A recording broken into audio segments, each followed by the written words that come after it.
Na mtazamaji wangu, leo ikiwa ni tarehe 16 mwezi wa 11 mwaka 2025, kwa mara nyingine Mheshimiwa Humphrey Polepole ameweza kugonga vichwa vya habari kutokana na shinikizo la umma kwa vyombo vya habari ambavyo vinazidi kusukuma na kuomba uwepo wake Mheshimiwa Humphrey Polepole uweze kujulikana. Ila kwanza kabisa, mtazamaji wangu, itaweza kuwa vema iwapo utaweza kuchukua sekunde yako moja kwa hapo kubonyeza maneno yaliyoandikwa subscribe chini ya video hii. Pia ni vema iwapo utaweza kulike na kushare video zetu ili YouTube moja kwa moja iweze kusuggest video hii kwa wale wote wanaozidi kufuatilia siasa za Jamhuri ya Tanzania. Naam, mtazamaji wangu, hivi sasa kuna shinikizo kubwa kwa uongozi mzima wa serikali ya awamu 7 kutoka kwa vijana Gen Z wanaozidi kuratibu maandamano mapya yanayozidi kufanyika ama yanayozidi kuratibiwa kufanyika mapema tarehe 9 mwezi wa 12 mwaka 2025. Moja ya sababu ambayo vijana hawa Gen Z watakuwa wakiandamana ni kuhusiana na kutekwa kwake Mheshimiwa Humphrey Polepole. Pia kutokana na uvumi unaozidi kusambaa mitandaoni ya kijamii kuhusiana na uwepo wake Mheshimiwa Humphrey Polepole, sote tunafahamu jinsi gani ambavyo Mheshimiwa Humphrey Polepole aliweza kuwa na ufuasi mkubwa katika mitandao ya kijamii. Hivyo basi hivi sasa wafuasi wake Mheshimiwa Humphrey Polepole, kutokana na ukimya unaozidi kupita mwezi hivi sasa, hawajaweza kufurahia, hasa ikilinganishwa jinsi gani ambavyo kutoweka kwake Mheshimiwa Humphrey Polepole kuliweza kuwa kwa matata mbaya kabisa, jinsi gani ambavyo afisi aliyokuwa akitengeneza vipande vya video, kanda za CCTV ziliweza kufichwa na kutoweka. Pia baadhi ya kompyuta, laptop na simu alizokuwa akitumia pia kutoweka, jambo ambalo limeweza kulemaza mawasiliano pakubwa kati yake na jamaa ama familia yake, jambo ambalo vijana Gen Z wanaonekana kutokuwa kulifurahia kamwe. Na mtazamaji wangu, pia vijana hawa Gen Z ambao wanazidi kuamini msamaha wake Rais Mama Samia Suluhu Hassan kwa njia moja ama nyingine wataweza kuupokea. Ingekuwa vyema iwapo kungekuwa na political balance, kuongezwa kwa uwiano wa kisiasa pande zote bila ubaguzi wote ule, jinsi alivyoweza kufanya msamaha kwake viongozi kunradhi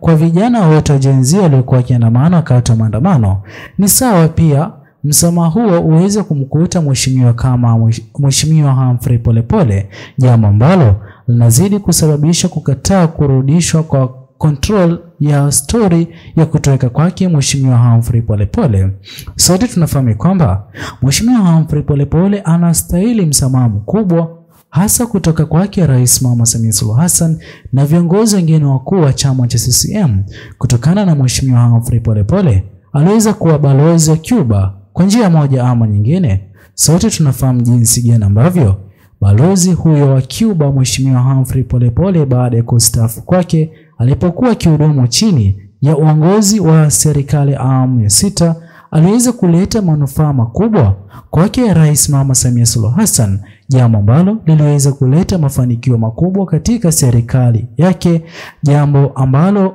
hivi sasa viongozi wengi wanazidi kujivunia kufurahia. Ila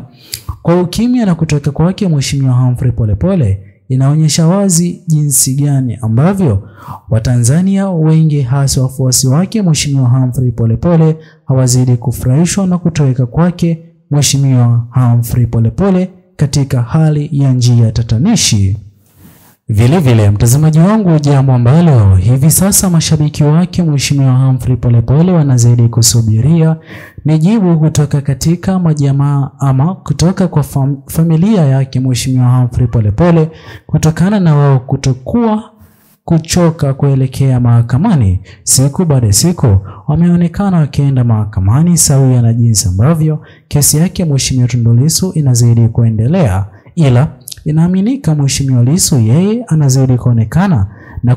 kujulikana kabisa yupo chini ya ulinzi mzito kwa uongozi wa serikali ya awamu 7, tofauti kabisa na jinsi ambavyo kesi yake Mheshimiwa Humphrey Polepole inakuwa tofauti kabisa, kwa jinsi ambavyo Mheshimiwa Humphrey Polepole hajulikani pahali alipo, jambo ambalo linazidi kuibua maswali mazito. Je, iwapo ameweza kushikililiwa na viongozi wa serikali ya awamu ya 7 hivi sasa, kuweza kutolewa taarifa, mashtaka yaweze kufikishwa katika mahakama kuu, kesi iweze kusikilizwa sawia na jinsi ambavyo kesi yake Mheshimiwa Lissu inazidi kusikilizwa, bali kusiweze kutumia nguvu kupita kiasi kukabidhiana naye Mheshimiwa Humphrey Polepole kwa njia moja ama nyingine. Hatua hii inazidi kugonga vichwa vya habari kuzungumziwa, jambo ambalo hivi sasa Watanzania wengi wanazidi kuomba vyombo vya usalama viweze kuvunja ukimya na kuzungumzia swala hili ambalo kwa njia moja ama nyingine linazidi kusababisha Mheshimiwa Humphrey Polepole popote pale alipo kuwa na kipindi kigumu na wasiwasi, hasa mbaya kabisa kipindi na wakati ambapo aliweza kuitwa na maafisa wa DCI. Mheshimiwa Humphrey Polepole barua ile hakuweza kuitilia manani, na ndipo ambapo hivi sasa kuna mgawanyiko. Baadhi ya watu wanaamini kwamba Mheshimiwa Humphrey Polepole hayupo katika Jamhuri ya Tanzania, wengine wanadai yupo katika Jamhuri ya Tanzania, ila wachanganuzi wa mambo ya kisiasa wameweza kudhibitisha wazi kwamba Mheshimiwa Humphrey Polepole aliweza kuwa yupo katika Jamhuri ya Tanzania, na pia boma ambalo liliweza kuvamiwa na watu wasioweza kujulikana, ambapo baadhi ya Watanzania wameweza kukataa kauli ya watu wasioweza kujulikana, bali watu hao wanajulikana kutokana na wao kutumia usafiri ulioweza kuzua utata katika mitandao ya kijamii. Usafiri huo moja kwa moja ni baadhi ya magari ya maafisa wa polisi, jambo ambalo linazidi kuzungumziwa kiundani na wachanganuzi wa mambo ya kisiasa wanaozidi kusimama na alichokuwa kikifanya Mheshimiwa Humphrey Polepole. Hivyo basi wanazidi kupendekeza ingekuwa vyema Mheshimiwa Humphrey Polepole angeweza hata kuachiwa huru, kufunguliwa mashtaka, kesi iweze kuwa mahakamani, yeye aweze kujitafutia hata wakili ama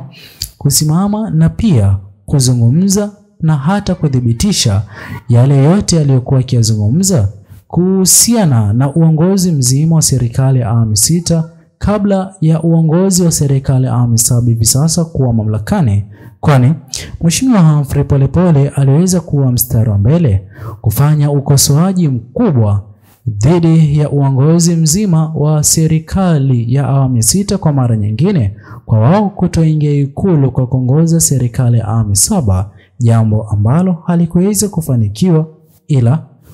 jambo hilo bado Mheshimiwa Humphrey Polepole angekuwa yupo huru, asingeweza kusimama ama kukubaliana na yale yote yaliweza kukuta vijana Gen Z. Ila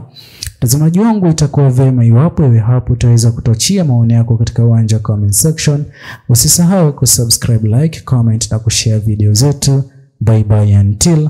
the next video.